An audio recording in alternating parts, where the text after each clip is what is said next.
Yo, this is WSoul13 bringing you Raid Shadow Legends. Like and subscribe. Alright, support me, support the channel. Here we go. Check it out. So we are going to be doing a Fire Knight 20 all 3 champs build before you get Silver Drakes, right?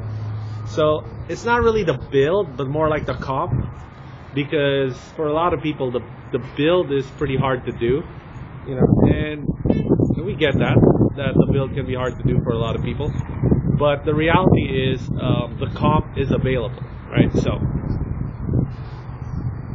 what you're looking at is the ability to find a way to RNG. I mean, take a look at that runtime. That's an insane runtime, right? So this is definitely not an optimal team you want to use to farm Fire Knight 20 with, but it can be used to RNG through Fire Knight 20, right? So you could get Arbiter if that's the last thing you need for your missions. I know the bottleneck right now seems to be Arena, because Arena's broken again. Surprise, surprise. But you know, Arena's always like this. If you haven't played the game long enough, it's gonna go through periods where it's broken, and then periods where it's pretty good, and you can get the gold 4 pretty easily. So keep hitting refresh on that one, guys, and just kind of like hang in there, okay?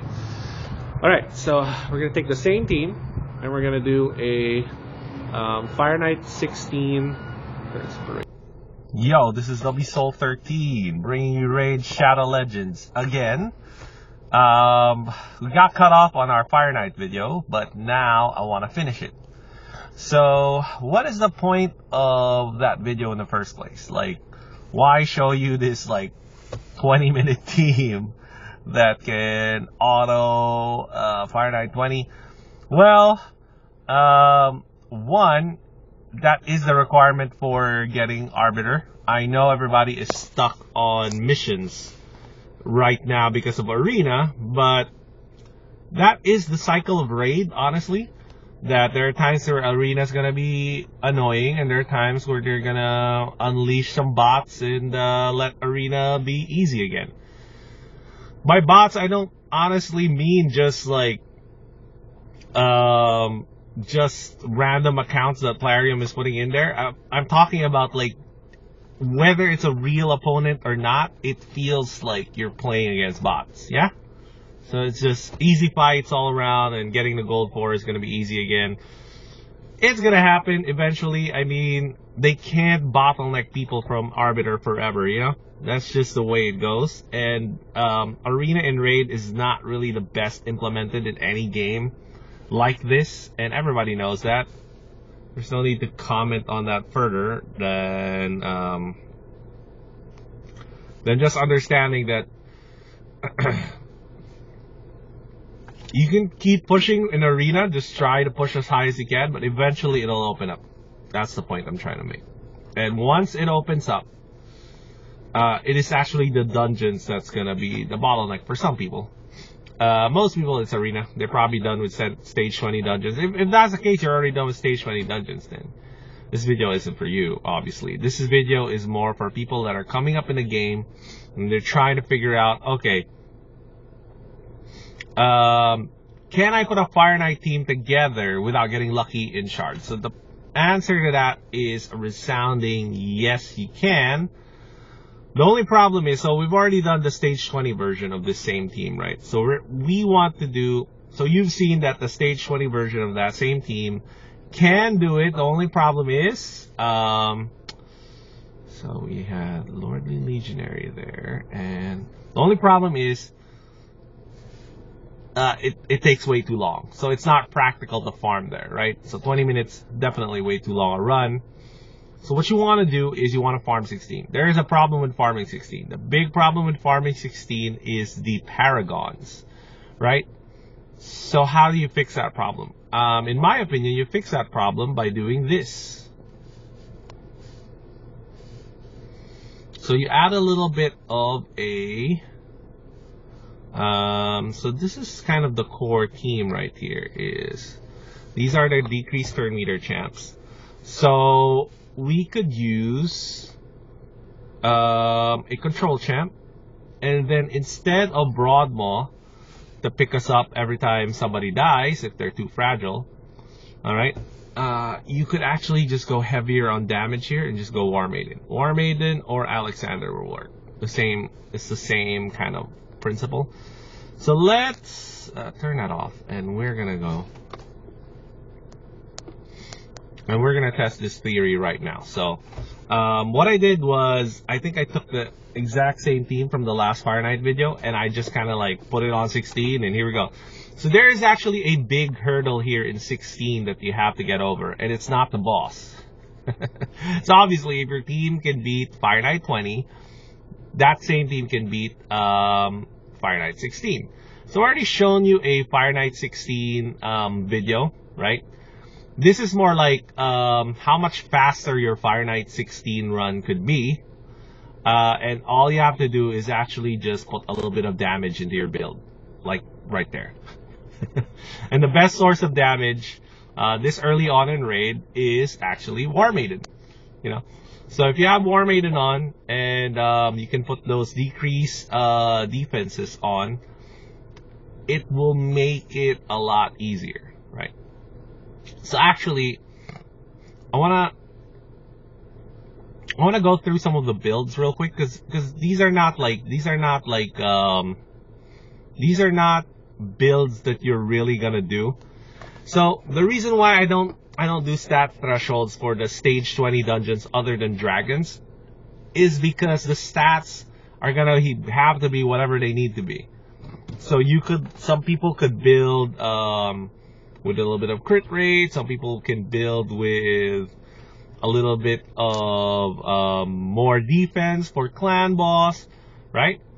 So what is the reality here? The reality is that you're not going to be able to do okay, here we go. So alright, let's see if this team can do it. I've already seen this team do it actually, but you know, this will be a pretty speedy run right here if we can get that shield down fast enough.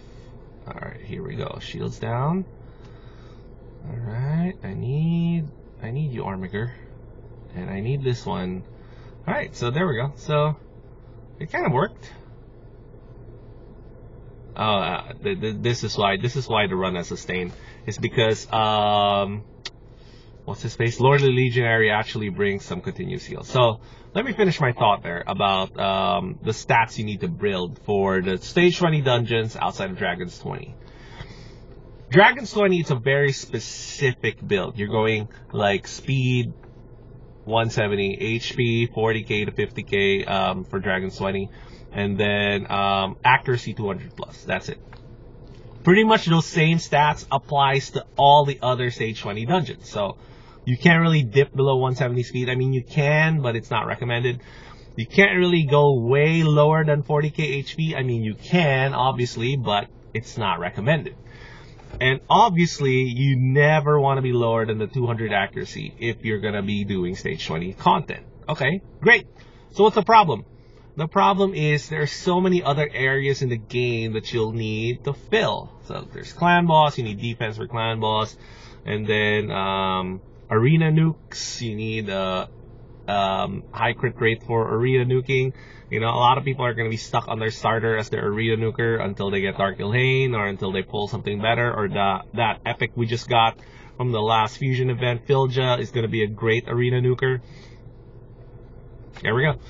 So this is going to be a farming team for Fire Knight 16. It's practically the same Fire Knight 20 team that can clear Fire Knight 20. The only difference is that you're going to be swapping in War Maiden for Broadmaw there.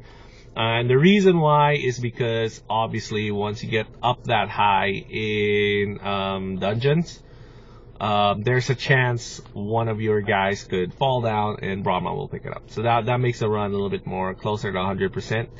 You could try to keep War Maiden in there maybe, the RNG through some stuff, you know. But really, the only way that your Fire Knight 20 team is going to be significantly safer and faster is, one, you get Seal of the Drake, so that takes Broadmaw out and Archmage Helmet out. And now you can put the decreased defense champ in there. I think that's the only feasible way to do it, to make the run a little bit faster and a little bit more consistent. But it's still not going to be really fast because you don't have Cold Heart, obviously. So Cold Heart is what will make a big difference there. Which is kind of the reason why I'm not really kind of like hammering too much on a farmable Fire Knight 20 Spiders 20 team, because the practicality of it is pretty low if you're just using all free champs, because one, it's going to take for you're going to need to pull lucky, which is get a Cold Heart, you know, in order to really come up with like pretty good run times for your farmable teams. All right, so I'm gonna switch some of these guys up to the Boscular build. So if you haven't seen me do the Boscular build before, I'm gonna give you a chance to see it right now. So this is what I call the Boscular build. So most of your guys are gonna be on this Boscular build. So it's gonna be offense and usually accuracy. It's gonna be offense and usually support. All right. So you're gonna go crit rate, crit damage, and then all the way down to Life Drinker, and then you're gonna go pick Bring It Down, Methodical, and then you're gonna pick War Master. All right. And then for support, you want accuracy into accuracy into accuracy into Evil Eye. And then it depends if your guy puts on debuffs or not. If your guy puts debuffs on, you want Master Hexer for sure. If their debuffs on are not 100% to be placed, you probably want Sniper. You know. So in this case, I'm trying to think. Archmage Helmet doesn't put any debuffs on, I think. Yeah. Turn meter. Oh, it's stunned, so it can't be affected by it. And then is this an arena aura? Yeah, it's not. It's not the fastest arena aura. So what you can do here is something like this is great. Cycle magic actually isn't bad because it gives you a little bit of cooldown. So cooldowns are fine. So you can pick cooldown there. And then I always like Grim Resolve here. I'm going to pick Grim Resolve there. And now, because I picked Grim Resolve, that gives me access to Ruthless Ambush if I want a little bit of damage. But Whirlwind of Death is pretty good because it gives you a little bit more. I mean, you know, you get more damage against boss fights here. Alright. Oh, I picked it accidentally. Sorry. You could actually pick Whirlwind of Death there for more speed. So either way is fine. It doesn't really matter. And then the last one is just gonna be plain old. Oh, by the way, Archmage Helmet does have buffs, so you want to pick Lasting Gifts here. And then it's kind of like a either or. Kill Streak gives you more damage, you know. So if you're building him for damage, that's fine. This is probably a little bit more clutch, the Spirit Haste, because if he happens to be the guy surviving, he can lock people down again, and then have your buy your carry champ time to pick up your guys. So that's kind of how I would build that. Lordly Legionary, I think, still needs masteries, yeah. So this is what's going to speed up your run when you're first starting out in the game. War Master procs and full masteries, basically. That's it. So that's it. That's Fire Knight 20 and 16 farmable. So it's an auto team on Fire Knight 20 to get through Arbiter missions, and it's a farmable comp on 16. And you can get this as early as 150 days into the game without luck, right? So with luck, obviously, once you pull a Cold Heart, that's it. Fire Knight and Spiders are practically done for you. It's just a matter of keeping that Cold Heart alive. Allure actually does help Fire Knight a lot too. So Allure would be another one that would like auto finish Fire Knight for you. You just need to get her to the boss, and that's it. I mean, it's not really that complicated to do these Fire Knight 20 Spiders 20 builds, because the champ pool strength has gone up to where you're not primarily relying on Allure or Cold Heart anymore. That's it. Before, it was like Allure, Cold Heart, or bust. Or you're gonna have to do these like wonky teams, the same things I did when I was coming up in the game before, because I was trying to prove that it was doable without legendary champs, without Cold Heart, without Allure, without these like GG metagame champs, you know. And of course, it was possible back then, and it's definitely a lot more possible now with Silver Drakes, Lord the Legionary. We get so many people that can do the same thing. The other rare you can look out for that's actually pretty nice is Fellhound. Fellhound with stun set on can help go through Fire Knight for you. And I think Fellhound also puts decrease speed on, like the lower version of decrease speed, but it's something. So that's actually pretty good because he has the Team Reflect. So really, you're looking for things that can bring the shield down if you don't have the multi-hit A1s of Allure and Cold Heart. So you're gonna pick something like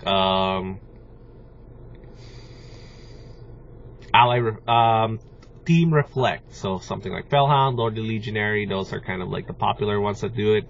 And then the other ones would be Ally Attack. So you do need a little bit of multi-hit A1s for Ally Attack to have a really big impact. But Ally Attack could be anywhere from 4 to maybe 6 or 7 extra hits on the Fire Knight, so that should take the shield down really fast. The other one could be Counter Attack, obviously. If you have Skull Crusher is great. Everybody loves Skull Crusher, right? So these are kind of like meta ways to take the shield down, you know. And the one that's available to you would be Reflect from Lord the Legionary. Not really the most important and not really the fastest, most GG thing you can do. It's more like a minimum grindy thing that can get you through the Arbiter missions once it permits. So we've already taken care of Fire Knight. I think the next one we have to take care of would be Spiders. And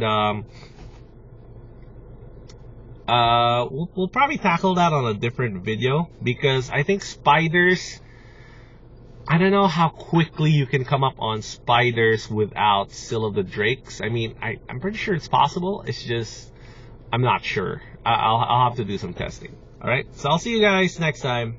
Right, bye.